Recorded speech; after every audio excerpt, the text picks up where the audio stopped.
Good morning, ladies and gentlemen. I would like to welcome all the media attendees and all of the distinguished members of the different organizations that are listening in through the internet.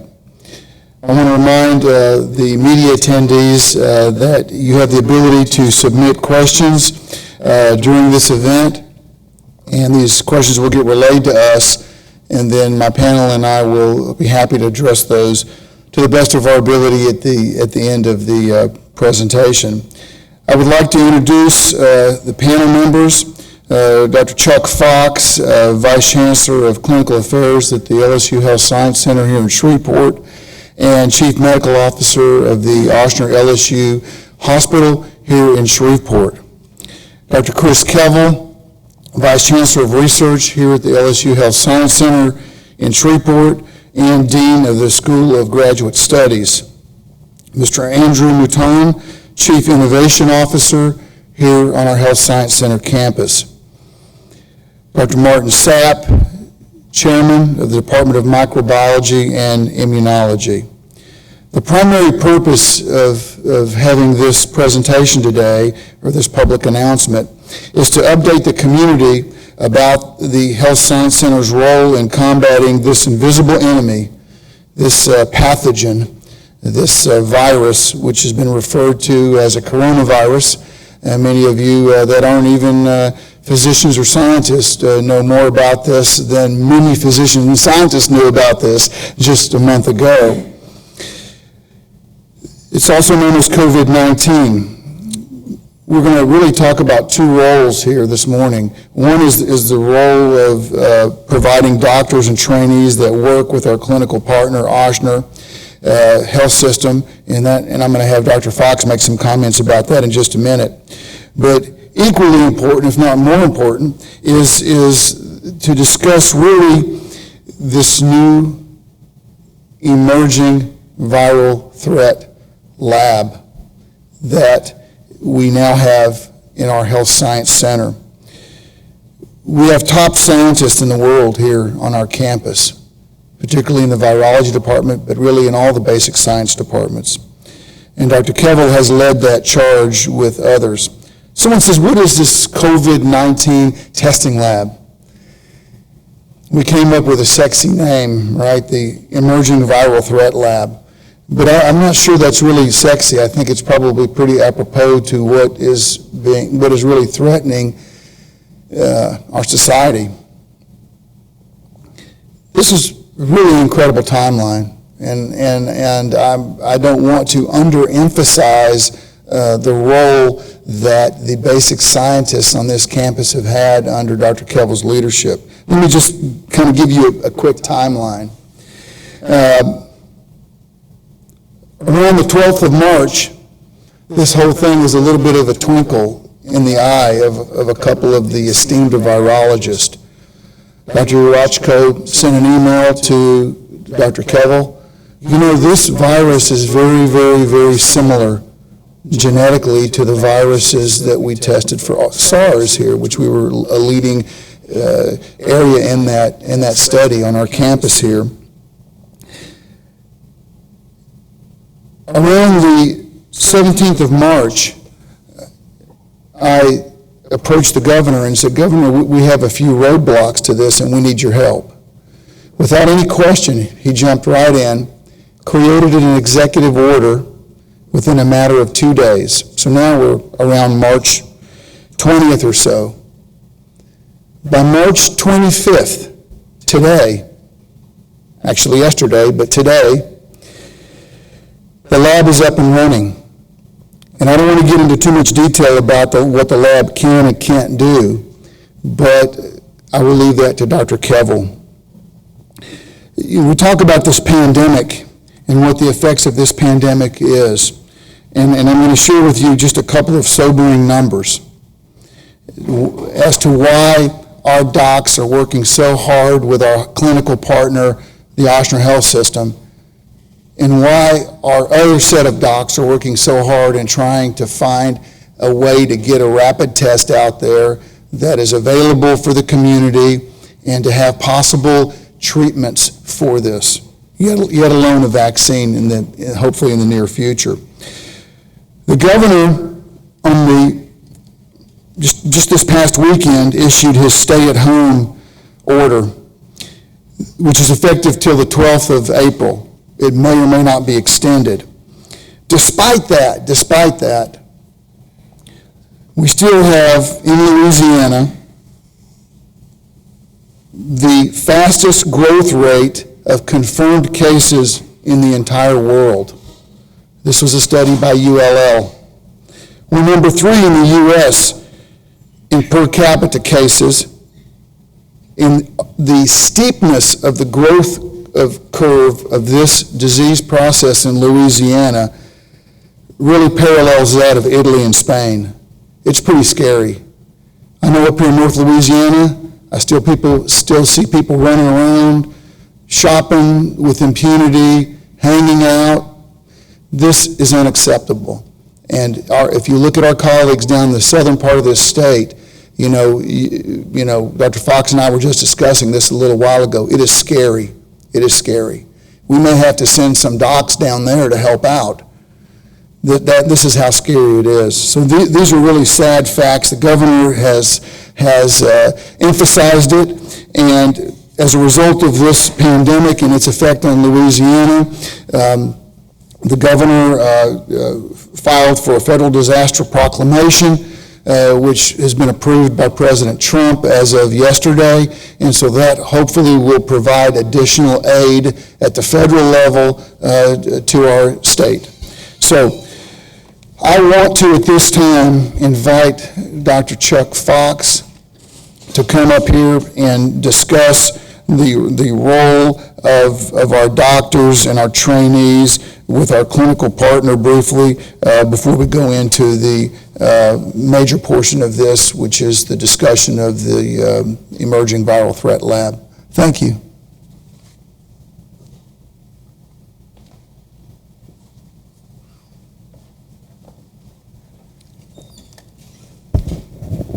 Thank you, Dr. Golly. I think this really sort of solidifies the importance of an academic medical center to a community. I mean, the ability for our basic scientists to step forward, to want to step forward, to have the knowledge to step forward, to have the capability to set this up. I mean, this is a massive undertaking that they said, we're going to do this. And to echo, Dr. Golly's comments, have all this up and standing in 2 weeks, Martin, Drew, Chris, phenomenal. But the community should really be reassured by the depth of talent that we have, all the folks that are available when we go through, a pandemic like this. It really shows just the incredible talent that we have in this community, and we're really grateful for everybody working. On the clinical side, I'll share a story with you.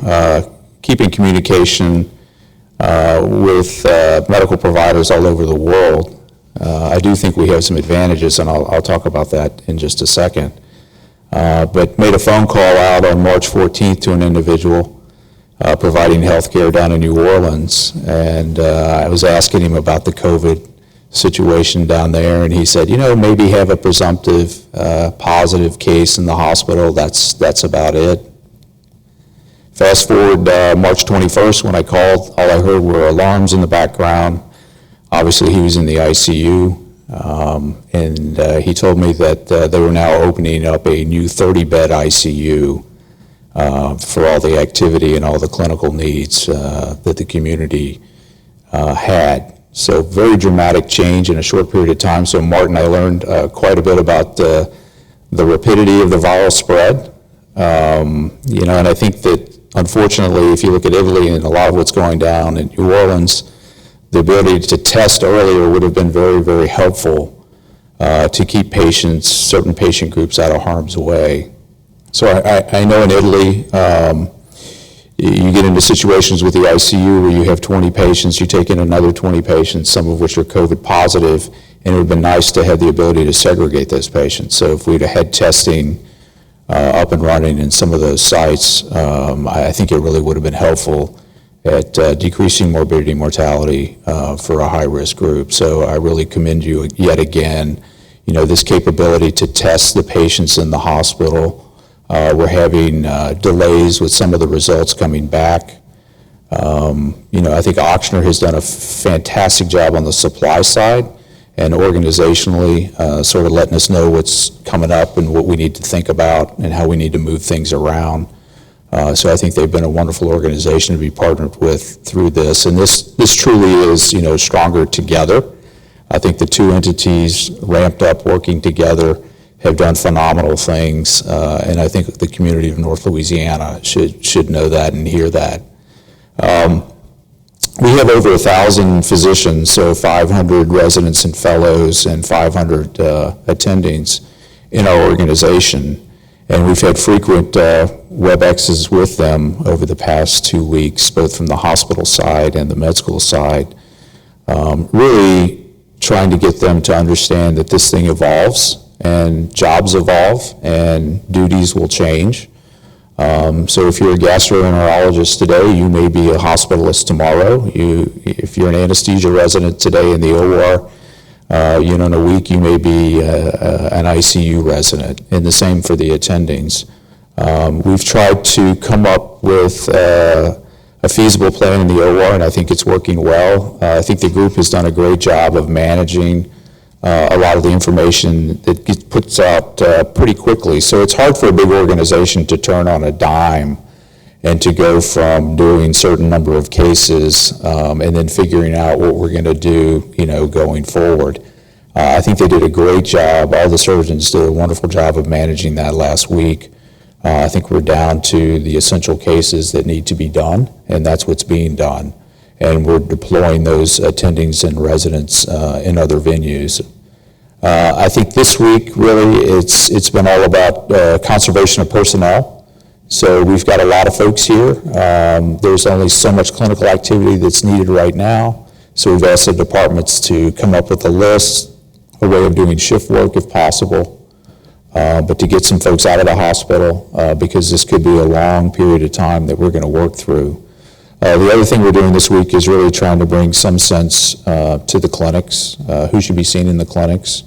We're going to have a need to leave the clinics open to some extent because we do have folks that have urgent needs that need to be seen, need medical care.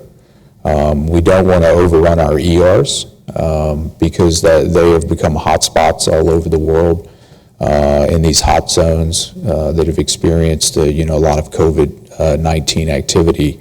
So I think we've got a pretty thoughtful plan going forward. And I think a lot of this testing that's coming out now from the LSU group, Ochsner's going to start doing some testing, I think, next week on campus. So it's really going to give us a lot of advantages. Chris, I would say there's probably only 20 academic medical centers in the United States that have the capability of doing this in-house, through their basic science departments. So I think it's just a wonderful job done by our basic scientists. I think it really illustrates to the community just the depth of talent that we have here, and we're thankful to be on this journey with you guys. So I'm going to introduce now Dr. Chris Kevel, who is our Vice Chancellor for Research. And Chris.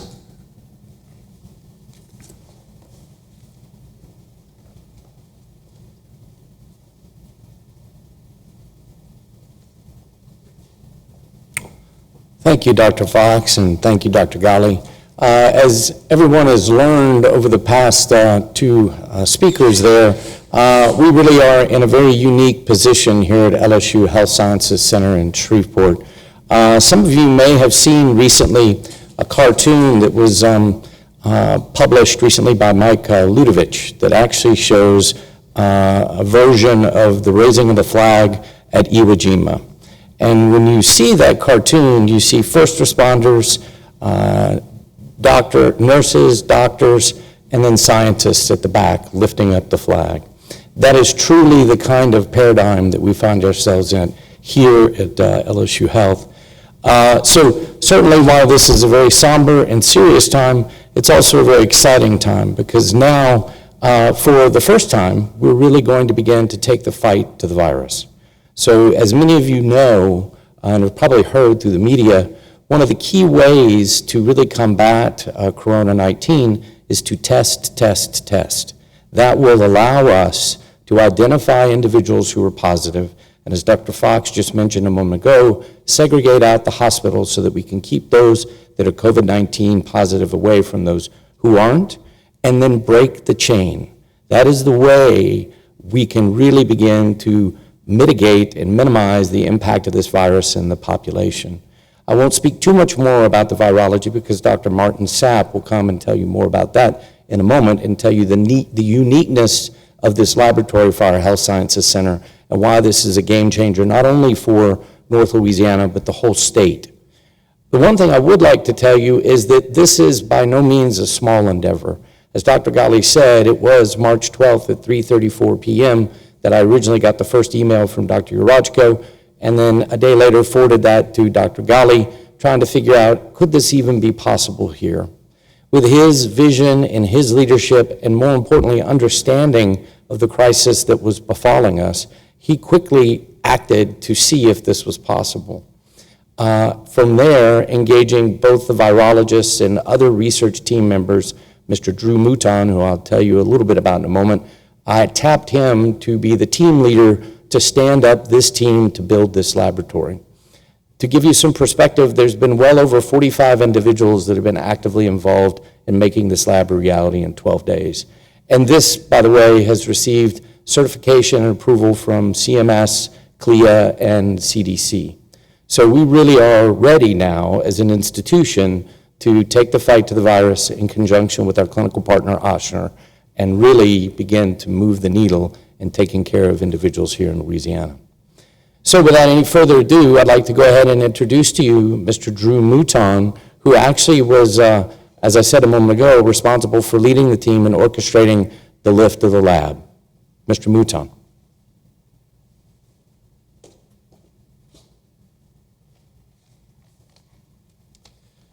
Good morning. Thank you, Dr. Kevel. Like many of you, last month we were watching as cities and countries were struggling to deal with this virus.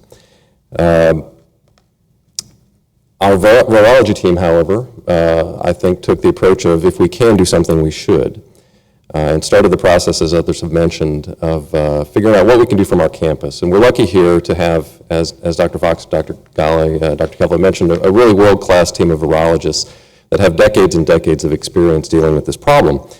But we made this decision, as has been mentioned, less than 2 weeks ago, to stand up what's called a high-complexity genomics laboratory. And this is typically a 6 to 12-month process. I am excited to report that less than 2 weeks later, we started processing human test samples yesterday. Our intent from the beginning here was to contribute to the extent possible to the extreme constraints that we see across the country in testing capacity, but more importantly, to make sure that we could stay in the fight if the fight changed. This is the current virus. This virus may change. Our ability across the country to address it has been, as many know, constrained by equipment, by expertise, by test kits. So what we decided to do here was to build a very flexible system that is really based around the gold standard in genomics testing. We use something called viral RNA extraction and PCR amplification. This is the standard for doing this kind of testing in the world. It means that the sensitivity of our test is, quite frankly, among the very best in the world. It's also, in most cases, very expensive to develop. It requires very deep skill sets to get this thing done, and highly skilled individuals to operate. I think it's a testament to the phenomenal work ethic and amazing skill that we have on this campus that we're able to pull this off in such a short period of time. And as Dr. Kevel has mentioned, I think it's very, very important that we don't couch this as celebratory in any way, but this is our ability to essentially punch the virus in the mouth. And we're taking a stand in trying to contribute to this public health crisis. By my count, there were 50 to 60 people directly involved in this over the last 2 weeks. There are dozens more that provided a support role. I'm happy to be able to identify some of these here. First, Chancellor Ghali and Dr. Kevel really have been like bulldozers and road graders clearing the way for us to get this thing done. and making it safe for us to travel forward. Our support team at the governor's office and at CMS also has been just extraordinary in enabling us to do the things that we need to do to let the scientists be scientists and move this initiative forward. Our support team here, our facility supports teams led by Mark Gibson, Pat Murphy, and Kenny Brown also have been just extraordinary. There is an unbelievable amount of hardware, software, supplies that have crossed the threshold here just to get this thing done, and these folks have been extraordinary in compressing 2 months' worth of work into basically a week. Really exceptional. The core of this initiative, as has been mentioned already, is our virology team here, and specifically the entire laboratory groups of Dr. Martin Sapp, Dr. Andrew Urajko, Dr. Rona Scott, Jeremy Camille, and Dr. Michelle Arnold. And I will say the entire laboratory groups here. If you go into our lab right now, you will see their teams who have completely shifted their focus in order to support this initiative and conduct the testing that we're doing right now. They have been exceptional. I should also mention that our executive research team here, specifically Mrs. Anella Nelson, Mrs. Kavanaugh, Mrs. Kraft, Ms. Williams, Mr. Malloy, and Dr. Tatchell, all of them could have been home with their families for the last couple of weeks, and along with most of the rest of us have been pulling 18 and 20-hour days to get this thing done. Specifically, I want to also name Dr. Ellen Friday, who runs our Feistweiler Cancer Center Genomics Lab. She dropped everything she was doing to pick up the compliance and standard support side of this and make sure that we can run this laboratory in a way that is appropriate and continue to do so and produce great results. Lastly, I want to point out that sometimes support comes from unexpected places. Dr. Paul Weinberger runs our Center for Airway, Voice, and Swallowing. Dr. John Vancheri is our Chief of Pediatric Infectious Disease. They have put on their software developer hats and have developed a package of software to run our laboratory management systems, really doing what's needed to get this thing done. There are many, many others, I think, who've contributed to this effort that will become, I think, more apparent over the next couple weeks, but that is a number of them. I want to mention that a very good friend of mine this morning sent an email that closed with the line, "Go forth and conquer, for the world is small, but you are a giant." And it is my pleasure to point to one of our giants on our campus and introduce Dr. Martin Sapp to discuss some of the technical details of the laboratory.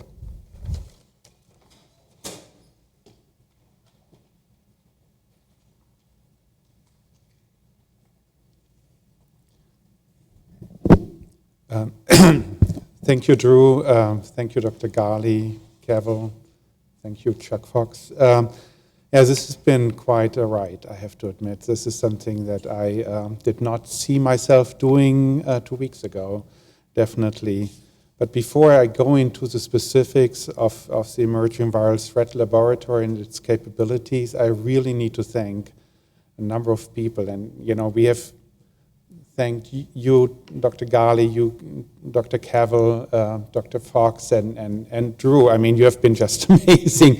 This is something that I never had envisioned to be happening here. But the most important thanks I really go out to my people in the Department of Microbiology and Immunology, and to the especially to the people of the Center of Molecular and Tumor Virology. And actually, Dr. Vancheri and Dr. Paul Weinberger are actually part of that Center for Molecular and Tumor Virology. So it encompasses basic scientists and clinical researchers, and it's really very nice to see that they all came together to form this team. I always knew that we had plenty of outstanding virologists in this institution, and I always knew that they were able to reach out. They're reaching out to their colleagues throughout the world. What I didn't expect and didn't know and didn't realize was that we were able to work as a team towards a common goal, and that this common goal can actually be achieved in such a short period of time. This is, I mean, I still don't really understand how this has been possible. So, I mean, the work ethics, the flexibility, the creativity, but also the organizational skills that go into this endeavor are just amazing and wonderful to watch. I'm really happy and proud to be part of this team. So now to the design and capability of this lab. Of course, as you know, I mean, the testing lab was really set up in response to this outbreak by the SARS coronavirus 2, which causes the disease COVID-19. So there's a little bit of a nomenclature issue here. So SARS coronavirus 2 is the pathogen, the virus causing COVID-19. So we built on the expertise that was developed at this institution by actually Dennis O'Callaghan and his colleagues over 30-some years. And we took advantage of the interactions and connections that we had as a team to people outside. So Dr. Yeroshko, Dr. Camille reached out to people at Yale, UWash, UAB, and actually to the Charité in Berlin in Germany to get information regarding test setup, test development, what are the best reagents to use. And so we were able to actually get all that information brought to us without us having to go into and reinvent the wheel pretty much. So this really allowed the rapid development of this testing system. And you have to see that this is happening in an environment where there's constant construction going on, right? Constant interruptions. And so this is, this requires the people to work at night, right? And so they come in at night to set up the test, to validate the test, and to complete the task that we have been given. So it's really just 12 days ago, I think, or 13 days ago, that I got the first call from Dr. Cavell on a Friday afternoon at 4 p.m. discussing the possibility, can we do this? And we said, sure, after some thinking, we said, yeah, we can do that. We can provide you with test capabilities of 10 to 50 tests a day, maybe in 2 weeks, right? So where are we now? We now have set up a lab, thanks to Drew, that has a testing capacity of up to 1,000 tests per day, with a total test cycle time of 6 to 8 hours. And if we don't get too many samples, actually a turnaround time, we think, of 24 to 48 hours. There's some handling logistics involved in all of this, which is not easy to do. And I think the integration into the software, the hospital software is still ongoing. It's not that easy, actually. So this is outstanding and amazing, and we will provide the service to our partner hospital, to local hospitals, regional hospitals, and to the community. And I think it will be a game changer with regard to controlling the spread of this virus and also triaging the people that come to the hospital and make sure that we don't group uninfected with infected people. In my opinion, however, one of the most important aspects of our lab design is actually that it allows a very quick adaptations to mutations of this virus, to the detection of other viral pathogens that might happen in the near future or in the farther future. And because we have developed a lab design and a testing design that is rather open, so we can draw different reagents from different companies, so we are not stuck to a specific company. We are not stuck to the development of a specific test by this company. We have really an open testing system here. So this is unlike certain commercial systems that really are wholly dependent on the availability of pre-made kits. We are making our kits ourselves, right? And so we can adapt easily. We all know, and I think you all know, that outbreaks have occurred before. I mean, we have heard about the SARS outbreak 18 years ago, which was luckily contained, a virus very similar to the current one. We have heard about the MERS outbreak, which is still ongoing, actually, but it's also been rather contained because it's not very infectious and contagious. It was just 8 years ago. We heard about Ebola virus outbreaks just 6 years ago, right? Also coming into the United States. And we think there will be further outbreaks down in the future. I think it's just a matter of time, and we cannot predict the timing, we cannot predict when it occurs, but we will definitely be able to say it will occur again, wherever it might originate from. It's just the travel, the globalization, and also I think our invasion of nature that makes this going to make this happen. Being prepared for the detection of new pathogens allows for faster response by healthcare responders, by the government, which can mitigate or even completely prevent an event like this one happening now. And so we truly believe that the investment that has been made here into this, the establishment of this lab, which is not a small investment, right? Money is provided by the institution and I think by the government, will really benefit us down the road, and will and the potential benefits really gained from its existence will be unmeasurable, probably. So I hope that we weren't prepared here for this outbreak. Clearly, we were not prepared. We hope that we'll be prepared for future outbreaks. Thank you. Dr. Ghali?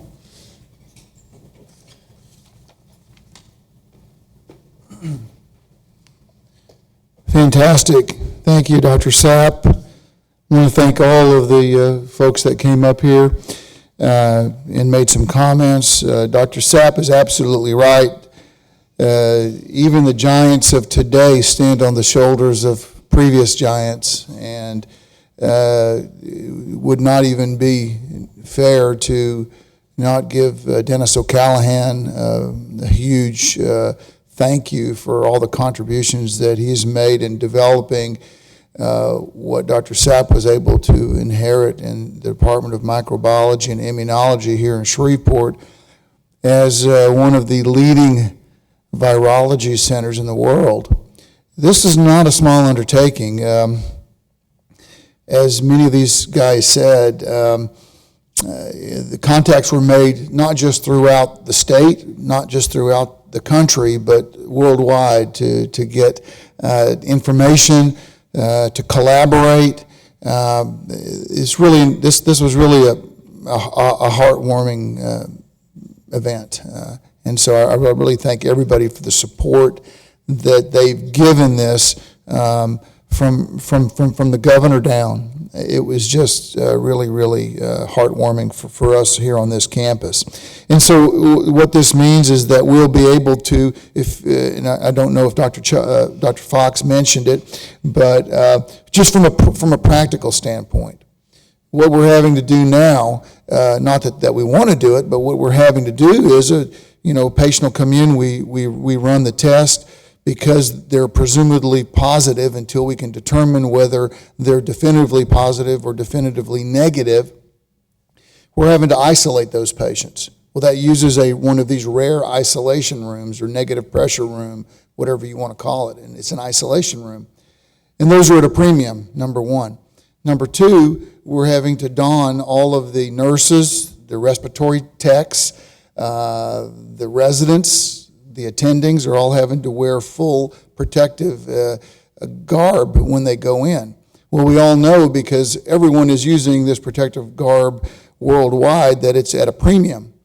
So having a test that doesn't take 8 to 10 days or 5 to 10 days to come back, but can be done in 24 to 48 hours, and is a reliable test, is critical.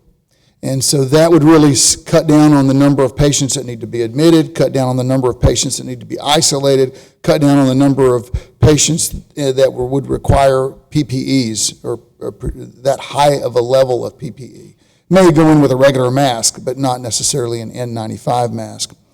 And I do want to just say Dr. Sapp and Drew and Dr. Kevel kind of touched on it for a second, but quantitatively, this test is, great. But the qualitative aspect of this test is that it can look at different mutations in this virus. And this virus has, what, Chris, some 50-plus mutations so far, maybe more. You know, who knows? Martin, do we know how many mutations so far? Yeah. Yeah, they're constantly mutating. That's why you always end up having a cold every year. Even you think you're going to get a cold, you're going to be immune to getting a cold, but you get it because it constantly mutates. So anyway, I really appreciate everyone in the audience online for participating, and I think we're going to receive some questions. Is that right? Megan is going to give us. There's been some questions submitted, but maybe one we'll start out with here. And maybe Dr. Kevel or Drew would like to address this question. What, y'all can come up here, whoever, what exactly does a testing site mean? Do people come to this location to get tested? What happens during the testing process? Those kind of questions. And we're practicing social distancing. You know, we're sitting about 10 chairs apart here. So to answer the question regarding the test and the aspects of the test, so this testing site will be able to receive samples or specimens that come in from various different places, whether it's our partner hospital here or whether it's some other outside source, and the lab will be able to run that test and turn that test around in a very rapid order. This does not mean that people come to this location to get tested. There are other testing sites that exist and other testing protocols that exist. So the reality is the current CDC recommendations of who gets tested and who shouldn't be tested are still in place. As everyone spoke a moment ago, this will really help the healthcare providers identify individuals who are positive for the virus so that they can make proper decisions and handle them not only in the hospital, or perhaps identify them and say, go home, take rest, and then we'll check back with you later on. What happens during the testing process? As I mentioned a moment ago, the test specimens, the specimens come in from a site where they've been collected, and as was mentioned earlier by Dr. Sapp, these specimens are extracted for the viral RNA, and then that viral RNA is amplified using a scientific technique, very highly complex technique called PCR, polymerase chain reaction, where that test can determine the actual amount of virus that is in that specimen. So what one ends up getting is a viral load. So outside of just having a positive or a negative, we're also able to determine the viral load. What happens if someone gets a positive or negative result? That is going to be dependent upon the individual plus their healthcare provider. Their healthcare provider will make the appropriate decision on what that individual needs to do next, and the healthcare providers will receive all of the appropriate test results from our laboratory that will enable them to make that decision. And one other quick question, Dr. Kevel. Do we anticipate being able to run hundreds of tests by the latter part of this week? So the number of tests to run, as Dr. Sapp just mentioned, we're employing robotics, state-of-the-art, high throughput, high efficiency robotics, but that takes some time to amplify up. We're beginning now with in the neighborhood of about 50 tests per day, and by the end of the week, hope to really significantly increase that number, but have to get the robotic onto the point of cycling through multiple tests. We fully anticipate and plan with a week from now to certainly be in the hundreds of tests per day range, with the idea of going even higher and pushing that envelope within the next 2 weeks. You see, these guys are clones of Dr. Fauci. So what basically, they're not going to do a test and give you the results unless they're a 1,000% certain that it's accurate. And so that's the situation. Dr. Fox, describe the ideal candidate for a test.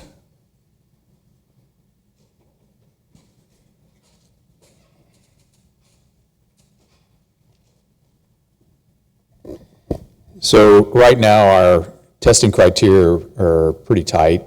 We had a limit number of tests that we could perform. And so our current criteria, and I think this will change as testing becomes available, I think our criteria will morph as our situation up here morphs. We'll have to be, and we have the ability to do the test. I think, we're going to really take advantage of that. So right now, testing criteria, fever greater than 100.4, respiratory symptoms, and then along with that, either an individual that is pregnant, immunocompromised, a healthcare worker that has had a known exposure to a COVID-positive patient. We're also looking at infants less than 10 weeks, and those are currently the criteria that we're using or actually there's one more additional, and that is folks that live in shelters that have a fever and respiratory complaints are the ones that we're testing currently at our facility. And, as this evolves, the governor has set up several sites around the state for the unfortunate homeless folks. And the one closest to us here in North Louisiana is at Lake Bistineau, and we've made a commitment to provide testing for those individuals as well. Most of that will be through our partner, Ochsner Health System, and we'll be collaborating with them on running those tests for them. Megan? Yes, we have a couple more questions. Is it anticipated that other academic centers in Louisiana will be opening up their own testing centers? Martin, do you want to answer that? Dr. Kevill will answer that. So, yeah, again, the question was, will other academic centers in Louisiana be opening their own testing centers? In Louisiana, we're not aware of other academic medical centers that are currently planning to do such things. We've heard that Tulane University may be in the process of planning to do that, but we haven't spoken with them directly. We've heard that secondhand. There are other academic medical centers across the United States that are trying to do this. University of Oregon is one. Dr. Urajko and SAP have been in correspondence with them lately, and they were actually quite surprised how quickly we got this off the ground. However, one of the things that's critical is that you really have to have the virology expertise. That coupled with the scientific expertise to run these highly complex tests. Awesome. This is probably another question for you, Dr. Kevill. You mentioned the viral load. So Brenda at KTBS would like to know, is being able to determine the viral load unique to our EVT lab? No, the viral load can be determined by the PCR assay, so it's not unique to our lab. Other labs will be able to do that. What is out there in the media is a plethora of different kinds of tests. This is the gold standard, if you will. This is the test that the CDC recommends and endorses, and the World Health Organization. So we will be able to clearly determine the burden of virus in these individuals, whereas some of the other tests that are coming online are very rapid tests that really just give you a relative positive, if you will, without delineating the degree of viral burden.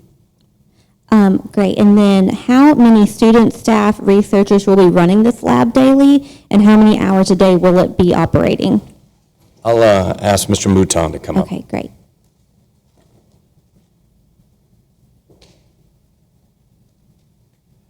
So Drew, again, how many students, staff, researchers will be running the lab daily, and how many hours a day will it be operating? Yeah, so for our laboratory process, there are two very distinct components that I've mentioned already. There's an extraction component, there's a PCR amplification component.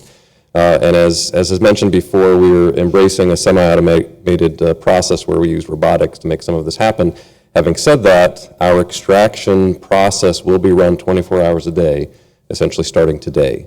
That is the rate-limiting step for the way that we process these samples. Our PCR amplification process will be a little bit more staffed variably. But all that said, we have a staff of approximately 30 that will be spread across across 3 shifts a day that will be active over the next week or two. Thank you.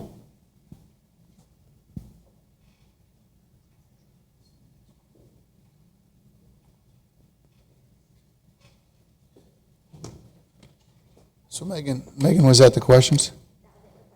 Right.